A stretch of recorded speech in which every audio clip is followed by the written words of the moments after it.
नमस्कार दोस्तों, मैं त्रिलोकनाथ पांडे राष्ट्रीय युवा दिवस के अवसर पर आपका स्वागत करता हूं एवं राष्ट्रीय युवा दिवस की आप सभी को हार्दिक शुभकामनाएं देता हूं। हिंदी शिक्षण मंच, हिंदी है जिंदगी एवं समाज्ञा आज के इस शुभ अवसर पर आप सभी को हार्दिक शुभकामनाएं देता है। भारत में स्वामी विवेकानंद जी की जयंती अर्थात आज के दिन 12 जनवरी को प्रतिवर्ष राष्ट्रीय युवा दिवस के रूप में मनाया जाता है। रविंद्रनाथ टैगोर की एक बात सदैव हमें याद आती है। उन्होंने कहा था, यदि आप भारत को जानना चाहते हैं तो विवेकानंद जी को पढ़िए। उनमें आप सब कुछ सकारात्मक ही पाएंगे, नकारात्मक कुछ भी नहीं है। ये बहुत बड़ी बात है।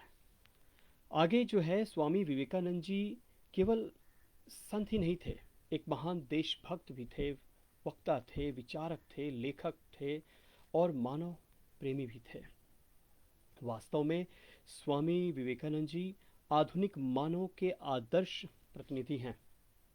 विशेषकर भारतीय युवाओं के लिए स्वामी विवेकानंद जी से बढ़कर कोई दूसरा नेता हो ही नहीं सकता। स्वामी विवेकानंद जी की पूरी जिंदगी ही हम युवाओं के लिए प्रेरणा है। किसी ने ठीक ही कहा है, आप कितना जीते हैं उससे कोई फर्क नहीं पड़ता, आप जिंदगी कैसी जीते हैं और किस उद्देश्य के लिए जीते हैं उससे फर्क अवश्य पड़ता है। स्वामी विवेकानंद जी का जन्म 12 जनवरी 1863 को हुआ और वे 4 जुलाई 1902 को चीर समाधि में लीन हो गए। अपने जीवन के इस छोटी सी काल अवधि में उन्होंने देश को ही आंदोलित नहीं किया बल्कि पूरे विश्व को अपने विचारों से एक नई दिशा प्रदान की। और वो रोशनी जो छोड़कर गए थे उसमें हम आज भी गोते लगाते हैं और अपने आप को सदैव नया ही पाते हैं और आगे भी पाते रहेंगे। उनकी एक उक्ति बहुत ही प्रसिद्ध है और उसे मैं यहाँ पर ज़रूर आप तक पहुँचाना चाहूँगा। वो कहते हैं, उठो जागो, स्वयं को जगाकर औरों को जगाओ। वो सर्वप्रथम कहते हैं कि अपने आप को जगाना बहुत ज़रूरी है।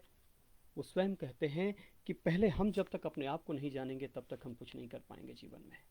इसलिए जीवन में यदि आगे बढ़ना है और दूसरों को जगाना है तो सबसे पहले खुद को जगाइए, मन कर्म वचन से जगाइए। ये हमारे विवेकानंद जी। और उसके बाद उन्होंने कहा है, अपने नर जन्म को सफल करो और तब तक रुको नहीं जब तक कि लक्ष्य प्राप्त हो न जाए।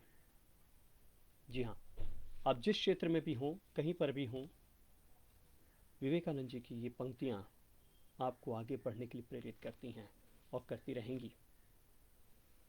उन्होंने 3 शब्द बहुत महत्वपूर्ण दिए हमें।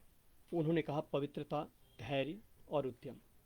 अपने जीवन में पवित्रता लाइए, धैर्यवान बनिए, उद्यमी बनिए, मेहनती बनिए। ये बहुत बड़ी बात है। हमें जानना चाहिए जीवन में कि हम पवित्र कैसे हों। आचरण की पवित्रता, चाहे विद्यार्थी हो, शिक्षक हो, जिस क्षेत्र में आप काम कर रहे हों, पवित्रता होनी बहुत ज़रूरी है, निष्ठा होनी बहुत ज़रूरी है। आप किसी भी क्षेत्र में काम करते हों, बस इतना सोचकर करें कि आप कोई भी काम कर रहे हों, देश के लिए कर रहे हैं। यदि आप शिक्षक हैं तो ऐसे पढ़ाइए जैसे आप देश के लिए पढ़ा रहे हों। यदि आप विद्यार्थी हैं तो ऐसे पढ़िए जैसे आप देश के लिए पढ़ रहे हों। आप किसी भी क्षेत्र में हों, एक साधारण व्यक्ति जो कहीं पर भी कुछ भी सफाई करता है, वह भी यह सोच के करे कि मैं देश के लिए काम करता हूं। देखिए, आपका जीवन ही बदल जाएगा। यही राष्ट्रीयता है और इसी को बार बार विवेकानंद जी हमारे सामने प्रस्तुत करते हैं। यहाँ पर एक और बात उन्होंने बहुत बेहतरीन कही कि लोग तुम्हारी स्तुति करें या निंदा, लक्ष्य तुम्हारे ऊपर कृपालु हो या ना हो, तुम्हारा देहांत आज हो या युग में, तुम न्याय पथ से कभी भ्रष्ट ना हो। न्याय पथ से भ्रष्ट कभी भी किसी भी स्थिति में हमें होने की आवश्यकता नहीं है। किसी भी स्थिति में, कैसी भी विपरीत स्थिति हो, हमें डगमगाना नहीं चाहिए। अपने लक्ष्य के प्रति सचेत होना चाहिए और आगे बढ़ना चाहिए। परंतु याद रहे कि आपका जो पथ है वो न्याय पथ हो, अन्यायी वाला पथ ना हो। बहुत बड़ी बात है। और वो एक और बात कहते हैं, जब तक आप खुद पे विश्वास नहीं करते तब तक आप भगवान पर भी विश्वास नहीं कर सकते। आप जीवन में सफल उसी वक्त होंगे जब आप स्वयं पर विश्वास करेंगे। स्वयं पर विश्वास करने का मतलब ये है, सर्वप्रथम आप अपनी शक्तियों को जानें, अपने आप को जानिए, अपनी कमियों को जानिए और उन कमियों को धीरे धीरे समाप्त कीजिए। तब आप अपने आप को जान पाएंगे। जब आप ध्यान में रहेंगे, ध्यान मग्न होंगे, ज्ञान ध्यान ये बहुत महत्वपूर्ण है आज के जीवन के लिए, आज के समाज के लिए। और ये कहीं ना कहीं हमारी शिक्षा हमसे कहीं छीन रही है, और शायद अब हम लोग वापस आ रहे हैं, क्योंकि नई राष्ट्रीय शिक्षा नीति है, उसमें काफ़ी कुछ बदलाव होने को दिख रहा है और होगा भी। विवेकानंद जी कहते हैं कि सिर्फ किताबी ज्ञान नहीं, आपको एक व्यवहारिक ज्ञान की भी आवश्यकता है, वेदांत की भी आवश्यकता है। आप ज्ञान अर्जित करें, परंतु यदि वो ज्ञान आपको शेर की तरह दहाड़ना ना सिखाए, निडर ना बनाए, तो वो ज्ञान बेकार है, वो शिक्षा बेकार है। सा विद्या विमुक्ते की बात जब होती है तो इस पर हमें सोचने की आवश्यकता है कि क्या मौजूदा शिक्षा व्यवस्था हमें मुक्ति दे रही है भय से? यदि नहीं तो बदलने की आवश्यकता है। विवेकानंद की एक और उक्ति बहुत प्रसिद्ध है, एक समय में एक काम करो और ऐसा करते समय अपनी पूरी आत्मा उसमें डाल दो और बाकी सब कुछ भूल जाओ। आप कोई भी कार्य करते हो, बस उसमें लगे रहें। आपने अक्सर सुना होगा, कोशिश करने वालों की कभी हार नहीं होती। आप कोशिश तो करके देखिए, उस पथ पर चलकर तो देखिए, विवेकानंद के पथ पर चलकर देखिए, आपका जीवन संवर जाएगा। यदि आप शिक्षक हों, ईमानदारी बरतिए। यदि आप व्यापारी हैं, ईमानदारी बरतिए। यदि आप विद्यार्थी हैं, ईमानदारी बरतिए। आप कोई भी कार्य कर रहे हों, किसी भी कार्य क्षेत्र में हों, स्वयं के प्रति ईमानदार रहिए। आपका जीवन बदल जाएगा और आप भी विवेकानंद की तरह हो जाएंगे। ये बहुत बड़ी बात है।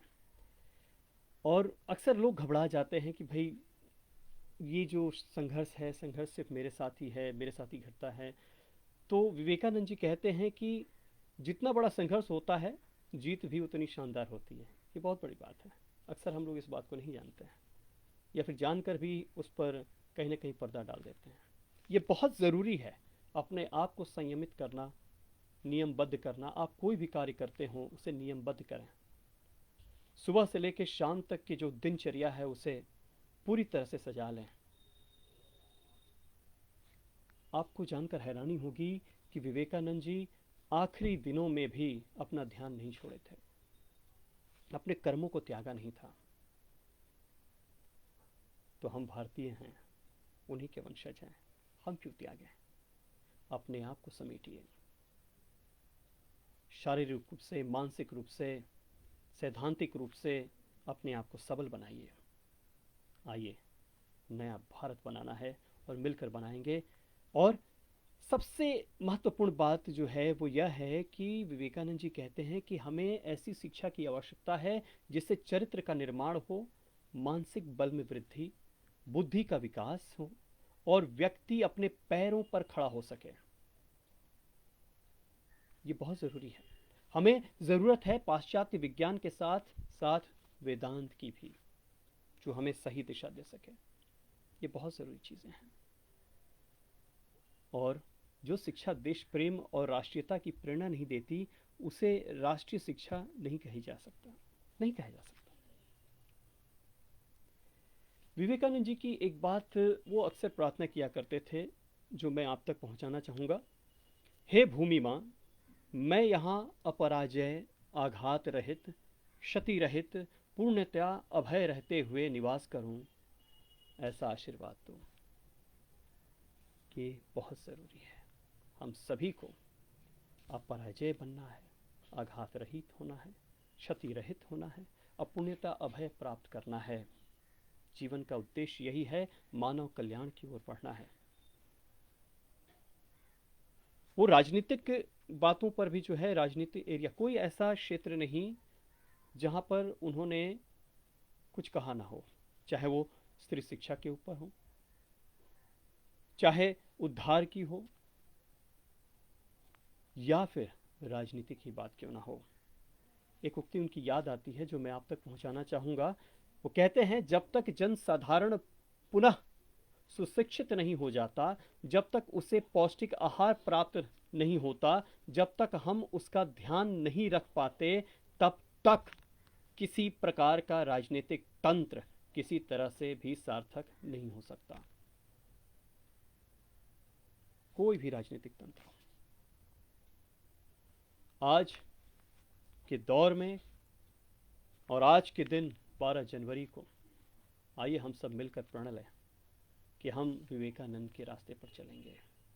हम एक अपने अंदर ही नहीं, अपने भाई के अंदर भी, अपने देशवासी के अंदर भी, विश्व में जितने भी हैं उनके भीतर भी ईश्वर का दर्शन करेंगे, उनका सम्मान करेंगे, उनकी रक्षा करेंगे, उनकी सहायता करेंगे।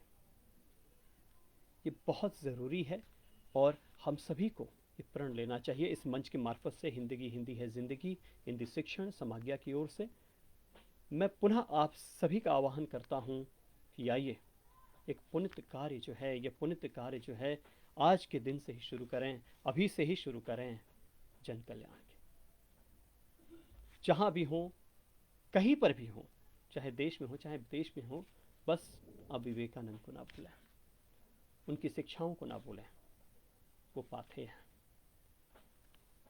उनकी डोर जो है उसकी रोशनी में अपने आप को नहलाते रहें और आगे बढ़ते रहें। आप देखिएगा निश्चित तौर पे मन कर्म वचन से आप भी विवेकानंद हो जाएंगे। तो दोस्तों, इन्हीं शब्दों के साथ और आशा के साथ मैं बस कुछ और पंक्तियां जो आप तक पहुंचाना चाहूँगा कि यहाँ पर जिस समय, जब तक आप कहते हैं ना कि जब तक आप खुद पर विश्वास नहीं करेंगे तो आप कुछ नहीं कर पाएंगे। इसलिए सर्वप्रथम मैं आपसे फिर कहना चाहूँगा कि खुद पर विश्वास रखें और आगे बढ़ते चलें, और इसी तरह से जीवन जो है आपका सुधरता चलेगा। जो भी कार्य करें दिल से करें। तो आइए इस देश को फिर से सोने की चिड़िया बनाने की ओर बढ़ते हैं और विवेकानंद जी को बार बार नमन करते हैं। उनकी जितने भी साहित्य हैं, उनका जितना भी साहित्य उसे पढ़ें। आप जब पढ़ेंगे तो अपने आप समझेंगे कि आपका जीवन किस ओर जा रहा है, आपकी ज़िंदगी कैसी होनी चाहिए। एक दिशा तो ज़रूर मिलेगी आपको। तो मुझे पूर्ण विश्वास है कि आप विवेकानंद जी से जुड़ेंगे, उनके साहित्य से जुड़ेंगे, इस देश से जुड़ेंगे और अपने आप से जुड़ेंगे। इन्हीं शब्दों के साथ मुझे इजाज़त दीजिए। नमस्कार। फिर होगी मुलाकात।